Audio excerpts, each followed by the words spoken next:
This is the place where it happens. 16 players will find out if they truly have what it takes to be the best. Someone in this room will be crowned greatest in the world on Sunday.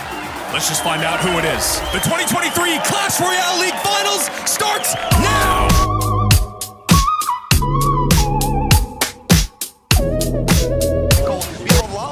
For Air Surfer, Mo needs to go off, and so there's only 20 seconds left. And you can see they're not very comfortable with the position he's in. Is Mo forcing in this GY? He needs a lot of damage. Remember, Air Surfer has time. He has the lightning, and maybe a misplay there from Mo. Air Surfer is gonna take game number 1. GG's, ladies and gentlemen. I can't believe it. Will we see Air Surfer get this massive upset in round 1? I mean, an incredible play there. We even started things off saying, you know, maybe thinking that Air Surfer needs to slow things down, bulk things up, and play what's strong in the meta. He comes out with Gob Giant, Bowler, and of course, those Evo'd archers. Then we were having the conversation about the matchup in terms of Graveyard, and I think those archers end up being the great equalizer, Juice. You almost couldn't ask for a closer game. We got wind conditions coming down both lanes, archers on defense on the left, and we got a bomb tower on defense on the right. And Bloom comes in again, a late Goblin Cage, and that's it! That is it! Mohamed Light needs a miracle! My God, there's 10 seconds left. Does he have another round of pigs? And he's calling the good game, Juicy! Even if he does, it's not enough. There you have it. Air Surfer with the upset, taking round 1 match versus the world champion. A 3-1 deficit in terms of the probability, the prediction numbers, and Air Surfer with maybe the upset of the day. Wow. Huge comeback, Juicy, down to 32. You are in an EQ cycle spot, and Faust might have just evened things up. Evil archers die? Is the mortar locked on tower though? No, it is not. It's on the Tesla. Miner getting a lot of chip, delivering a drop down. This game is so close. Great job by Faust there to know he needs to play defense. Now a high mortar here that needs to be addressed. Skeletons come out to distract. It's on the recruit. Log comes in. He just needs another spell. Miner on the tower. The Ice Ripples archers do pick it up. There we go. And the Earthquake takes it. GG's higher with a 2-0 sweep. NATO plus E-Drag, but it's not enough. And the Dark God cleans everything up. I don't think Faust can break through. I mean, it really doesn't seem that way. And as I said, Higher doing a really great job of keeping up the pressure. So now Faust is kind of forced to do what the only thing you can do, which is take damage from that barrel so you can actually get back on offense. So a decent push on the left-hand side. This push on the right really isn't going to go anywhere. And I don't think it's enough time. So a great come-from-behind victory in game number 2. But Faust still going to be sent down to the lower bracket. And he will be facing Mo Light later on today. GG's. I mean, Higher, I was watching his face during the entire match. He was locked in. Like, literal ice in his veins. It was beautiful to watch that very pristine game. Look, 30 seconds left. He's behind, and it's Lightning NATO against Fireball Rage. He has to get something done. So you see him going high here with the Sparky, hoping that he can get that, I mean, away from that Lightning, but still not going to deal it because of those Evo'd archers sniping from across the board. And this might be the push to do it here for Mugi. The late game heroics for Mugi, and this should be enough. Evo archers go wild on the right-hand side. Fireball is not going to do it, and the 2021 world champion opens up his 23 campaign with a win. Down. And can he continue to abuse this 3-card cycle that does favor him ever so slightly with getting miners and poisons on the board? And this is what he really wants more than anything, is how long can you keep that little prince on the board in these final 30 seconds? Yeah, you know, and the other thing that Adriel has been doing so well, Rich, is he's been sending the miner to the safe spot over and over and over because he's waiting. Mugi is going, you have to change this up eventually, and he hasn't been doing it. Evo'd RG at the bridge, no bomb tower in cycle yet. Oh boy. Oh boy. Did he get the push? He did get the push. One shot in, 2-11. Poison down, opposite direction.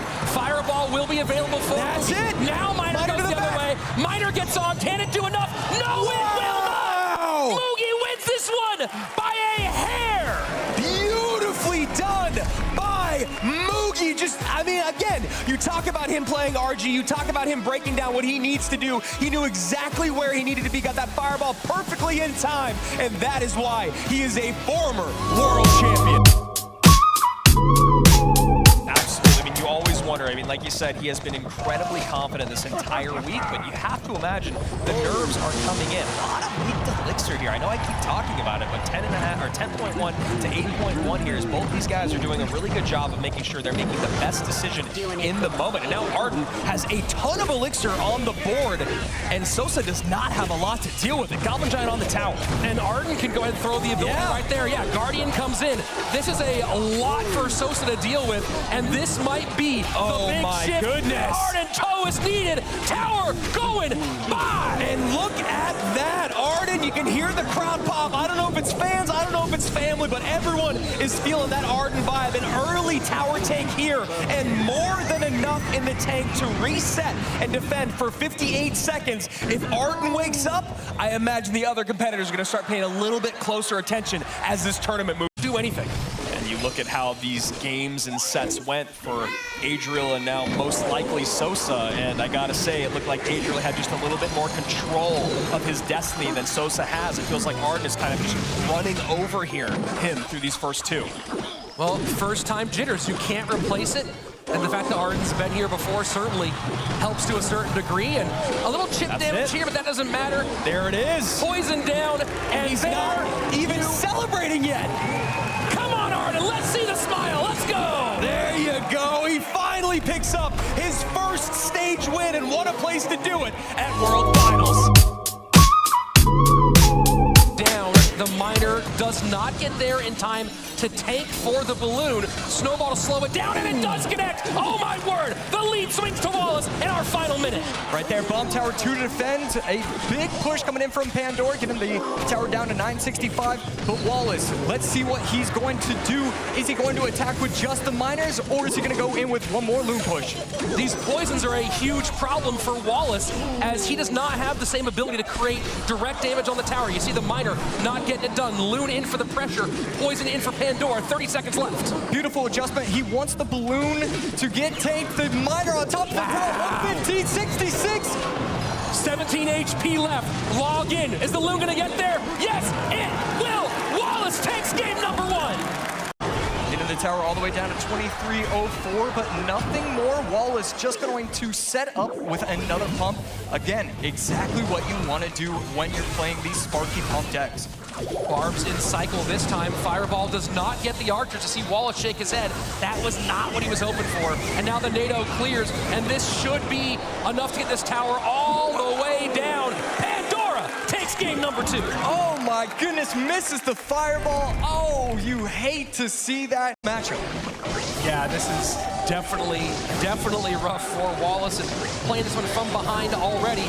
Ram Rider in should go to the mortar, as it's not going to fall quite yet, but it touches and turns, and there you go. Look at that. He has finally done it. Pandora gets his first ever win at World Finals. Beautiful job right there, and it's all about, he just recognizes early on, the only way I can lose is if I get way too aggressive. So what do? I'm just gonna play slow, calm, collected. Eventually the Ram Riders are going to make it to the tower, and that's exactly what happened right there. The Lumberjack in front, raged it up, tower down. And this miner is getting a ton of chip damage. Not Afraid is going to take the lead. That is a huge push. Yeah, the miner of Vitor changing directions off of the tower, as he's chosen to go for a race rather than go for the defense. Still, look at this, the damage in 611, 862. Yeah, right there. I think that singular bat got maybe 5 shots. Beautiful right there from the Valk. This is gorgeous gameplay from both players. Not going to over-defend against that Knight. He's going to try and set up for another push. Finally gets a gorgeous poison down right there. And the miner plus Snowball. Log actually ends up hurting Not Afraid, and Vitor takes this one by 589. Onto that, but the rage prediction onto the Skellies does enough to get deep into enemy territory. Archer, Dark Prince, Fireball has to come out, and a little more chip damage forces the Fire Spirit as well. Vitor pouring it on as we get closer to triple. Goblin Giant coming in, Dark Prince to protect it. The rage could come down. No, instead going to snipe it with the Evoed Archers. If he goes down with the rage, that is a Goblin Giant on the tower. He's going to take it. Vitor 75 moves on in the upper bracket with a brilliant display. 2-0, the sweep from Vitor 75, and we see it, the patented Vitor 75 smile. 497 to 1072. Minor of Pedro goes to the back. Minor of Ruben does not connect. Poisons, though, in to extend that lead. This is a little closer, I think, than maybe Ruben had anticipated, but he is almost there for his next poison cycle. Minor in the back. Mortar is locked on tower. Whoa. Poison drops down, but I think the poison's going to take it in time. And it's a photo finish. Ruben gets it done by 155. Wow, that mortar shot was in the air, Rich. It was so close to landing and taking that. Skelly King in the middle to take out the Tesla. RG is locked on tower for at least 2 shots. I mean, that's some damage. That's big damage. Fireball in, and suddenly we are close. Fisherman, though, walking away. Tesla there. Arrows trying to clear. Hog does not get the shot. The Fisherman turns around and might have just saved Pedro's game. This game is so close. Musketeer dies in the tower. Here goes the evil RG in the pocket. Tesla trying to deal with it. Oh my God, it's on tower! The evil RG beats the Tesla, and Ruben has to go to game number 3 against Pedro. Are you kidding me? Ruben and Pedro, game 3. I mean, you guys are right. This side of the bracket is monstrous. Well, Pedro certainly has been capable defensively, and Mini P.E.K.K.A not back, so Archers have to defend. Snowball gonna get some good damage here for Pedro, who might get one more, and he does. 6:04 left, and once again, the big swings of this match, Jackson. Game number 1, haymaker after haymaker, and suddenly Pedro has drawn blood. Yeah, that's Snowball once again. It's a mini freeze, somehow slowing everything down enough to get 3 hog shots. It's up to Ruben now to break through before these earthquake cycles finish him off. And these Evo Archers are a huge problem for Ruben. Dark Prince gets out ahead, Sparky does some of its work, but these Evo Archers staying alive and getting so much value. You see Ruben shaking his head. He knows he can't do anything about them. He has no spell to attack. He has no way to get there. Just raging up a Mini P.E.K.K.A, and that's it. GG, well played. Welcome to World Finals, Pedro. Pedro with the reverse sweep. Absolutely astonishing us all with this beautiful gameplay. Mega Knight the bridge, he stops the jump with a really good Fire Spirit delivery on the defense. Minions trying to break through. One more Earthquake log, and that's gonna be it. Samuel, but wait, no! Wait, Gamba Giant on tower! Fireball in! No! Oh, oh my God, both towers down! It's a tiebreaker match! 30 seconds left! Gamba Giant in the pocket. Morton is trying everything to do to keep this pressure on. 2099, 2082 for the King Tower, so he has to worry about both of those. Morton has the advantage now, goes in with the Royal Hogs, and Mega Knight to stop it. We see the frustration on Basoto's face. Oh my word, he's going to have to get another Royal Hogs. I mean, if Morton uses the Fireball on offense, that's going to be a problem. Instead, Archers in the middle. Evil Archers in the pocket. Do they lock on? It doesn't matter. Fireball will take it. Morton with the top. Morton, what a comeback right there. Nobody could have predicted it. Basoto was controlling the game the entire way.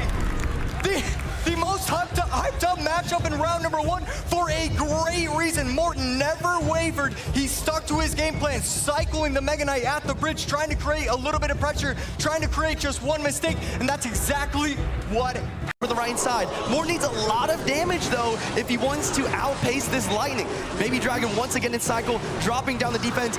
Morton calls good game. He knows it's over, and we are headed to a game 3, Josh. Oh, yeah, you love to see it, Basoto bringing it to a game number 3.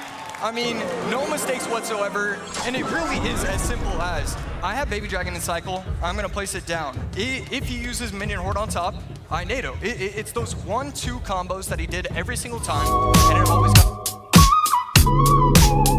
goes 944 to just above 1800, and Faust back up against the wall as we are about to get into overtime. You guys might be wondering, why in the world did Muhammad Ali play that Hog Rider in the back? What this allows him to do is it allows him to cycle back to another Hog Rider when Faust doesn't have his bomb tower down. And that's with the help of the 3-card cycle, but because it was in the back and the Hog Rider is gonna connect, and that's gonna be tower down. GG's. And Mohamed Light does Mohamed Light things and stays alive in the lower bracket, and we must bid a farewell and adieu to our good friend Faust, whose World Finals run comes to an end here. $20,000. Is out of cycle, so now Sosa going in the big send here on that right-hand side. Happy to send those minions up high, and now gets another Evo Mortar down. Sosa, relatively medium, I'd say, on Elixir, but doesn't seem to have a great battle plan at the moment. Minions once again counting the little prince. Miner clears up everything. Wait, Evo Mortar That on the is tower. huge! And Miner gets the tank for the gob. Wow, Another shot. Gob hits. That is massive. Now Fireball has to come out on top of the mortar, another and shot. it gets another shot. Everything going Adriel's way. Miner to the front, minions to the front.